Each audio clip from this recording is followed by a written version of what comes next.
রাজধানীর শান্তিনগরে অবস্থিত হাবিবুল্লাহ বাহার ইউনিভার্সিটি কলেজে ১১ দলীয় জোটের প্রার্থী ও জাতীয় নাগরিক পার্টি এনসিপি নেতা নাসিরুদ্দিন পাটোয়ারীকে লক্ষ্য করে ডিম নিক্ষেপের অভিযোগ সহ হট্টগোলের খবর পাওয়া গেছে। ২৭ জানুয়ারি মঙ্গলবার দুপুর ১২টার দিকে এই ঘটনাকে কেন্দ্র করে কলেজ প্রাঙ্গণ ও আশপাশের এলাকায় চরম উত্তেজনা ছড়িয়ে পড়ে। পরিস্থিতি নিয়ন্ত্রণে সতর্ক অবস্থানে রয়েছে আইন শৃঙ্খলা বাহিনী।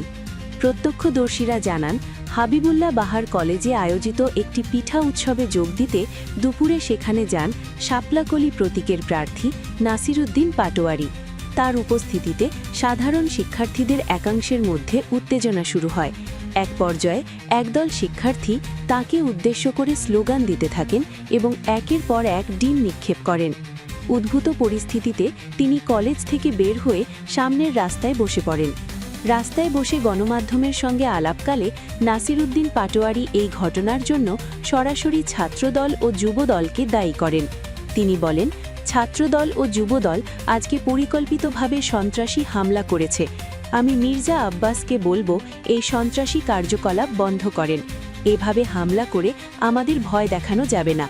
আগামী ১২ তারিখ জনগণ ব্যালটের মাধ্যমে এসবের জবাব দেবে। তিনি আরও যোগ করেন, আমি এই ঘটনার বিচার জনগণের ওপর ছেড়ে দিলাম। আমরা এই এলাকা থেকে সন্ত্রাসী ও চাঁদাবাজদের উৎখাত করেই ছাড়ব। এ বিষয়ে জাতীয় নাগরিক পার্টির নির্বাচনী মিডিয়া উপকমিটির প্রধান মাহবুব আলম বলেন, হাবিবুল্লাহ বাহার কলেজে আমন্ত্রিত অতিথি হিসেবে গেলে ঢাকা ৮ আসনের ১১ দলীয় ঐক্যের প্রার্থী নাসিরুদ্দিন পাটোয়ারীর ওপর অতর্কিত হামলা চালানো হয়।